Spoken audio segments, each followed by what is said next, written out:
Quand on cherche la lumière, on s'expose à la critique. C'est à quoi les dirigeants du Qatar doivent penser ces dernières semaines, ces derniers mois, suite à une campagne féroce conduite par un certain nombre de médias occidentaux et d'autres organisations et qui vise à discréditer leur organisation du Mondial 2022. Je dis bien occidentaux parce que la campagne a été essentiellement occidentale. Avant d'aborder les enjeux et la contextualisation de cette affaire, essayons de poser la question d'abord, à quoi avait-il pour ambition le Qatar en organisant cette Coupe du Monde? Certes, c'est une manifestation unique qui permet d'avoir ou de condenser, comme on dit certains, les lumières sur un écran géant de télévision dans un stade mondial. C'est une occasion unique pour ce pays qui cherche la lumière, qui cherche à se faire connaître et qui est situé dans un endroit un petit peu aride, désertique, et qui a les moyens de son travail et de ses ambitions. Le Qatar a compris que le sport était un élément important de soft power, un élément important qui lui permettra d'exister et de construire ses ambitions pour les années à venir. C'est un effort louable. Il a commencé déjà depuis des années à investir dans le sport, dans les moyens de communication. La cerise sur le gâteau a été l'organisation de cette Coupe du Monde. Cela lui permettrait d'avoir une visibilité incomparable, bien sûr, et aussi de construire un État qui se veut dans l'avenir, et c'est important comme élément, un point de rencontre, de commerce et de vente de services, un point qui était, disons, un méconnu avant les années 70 et qui va devenir un pays qui compte dans le Proche-Orient. Cette ambition doit et se fait en se payant, en y mettant les moyens. Et le Qatar a mis les moyens. Et il a compris qu'il avait, dans l'organisation de la Coupe du Monde, une occasion incomparable pour pouvoir construire ce pays, équiper ses territoires. Et là, nous posons la question, avait-il les moyens financiers et organisationnels pour faire cette Coupe du Monde? La réponse, bien évidemment, est oui. A-t-il dépensé, comme certains observateurs ont voulu, à dessein et afin de, disons, discréditer la politique du Qatar, a-t-il dépensé 200 milliards de dollars pour organiser cette Coupe du Monde? La réponse, bien évidemment, est non. Ce qu'il a dépensé, c'est certes 200 milliards de dollars, mais ce n'est pas pour organiser la Coupe du Monde, c'est pour équiper son territoire, équiper son pays.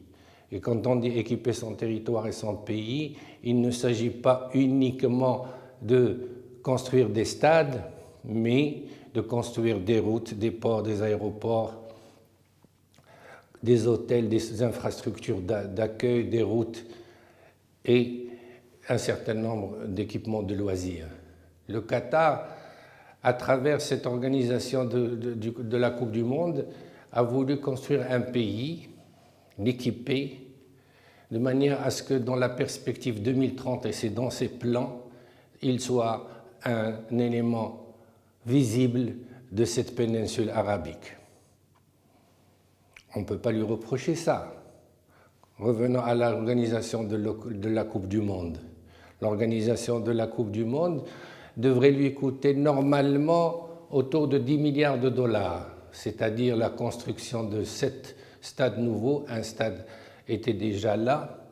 Ce sont des stades d'un niveau international, faits par des architectes de renom, faits par construits par des entreprises occidentales, et ça on l'oublie souvent, et même dans les 200 milliards projetés de dépenses dans cette dynamique de Coupe du Monde, beaucoup d'entreprises occidentales se sont servies. Ils se servent et puis ils protestent et contestent. C'est une démarche pour le moins inélégante, mais c'est une démarche qui ne doit pas nous surprendre de l'Occident. L'Occident qui, il faut le dire, a vu dans cette occasion quelque chose qui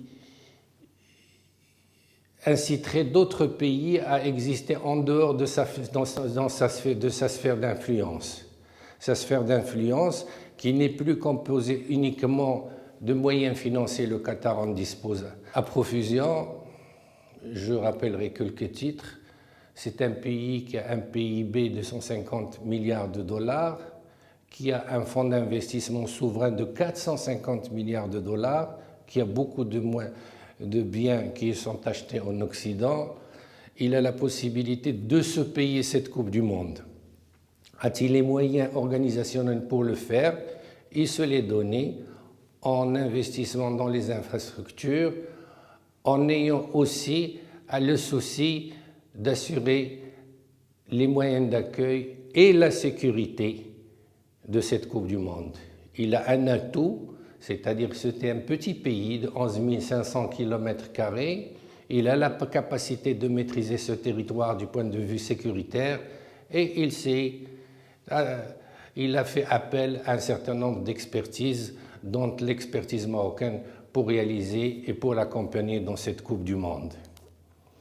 Donc, que reproche finalement l'Occident au Qatar? Cette recherche de visibilité que l'Occident veut garder pour lui-même, ou bien il reproche autre chose?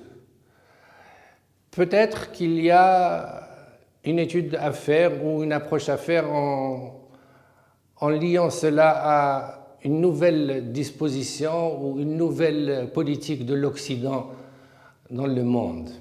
L'Occident revient en force, il veut maîtriser les éléments de puissance qu'il conteste à la Russie, il le fait à travers l'Ukraine, il le conteste économiquement à la Chine, et il est dérangé quelque part par ces petits pays qui essayent d'exister, qui essayent d'avoir de la visibilité en dehors du système de valeurs de l'Occident et de la maîtrise de l'Occident. Certes, il n'hésite pas à se servir financièrement, puisque les entreprises, je l'ai dit, occidentales sont présentes et se servent.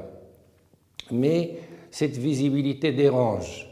Elle dérange d'autant plus que l'Occident maintenant veut focaliser sur la guerre en Ukraine.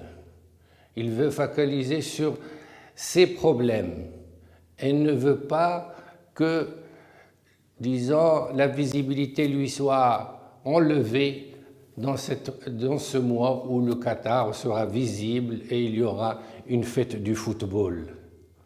Et il faut dire aussi que l'Occident considère malgré tout que c'est une discipline qui lui appartient quelque part. Certes, d'autres pays ont organisé la Coupe du Monde et qui n'étaient pas des champions de droits de l'homme, comme la Russie, la Chine, rappelons aussi l'Argentine, mais on n'a pas vu ces protestations, ces cris d'orfraie de la part des médias occidentaux.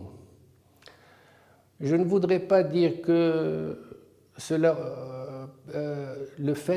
souligner le fait que le Qatar paye aussi une quête de visibilité d'un petit pays, certes, mais aussi d'un pays peut-être arabe.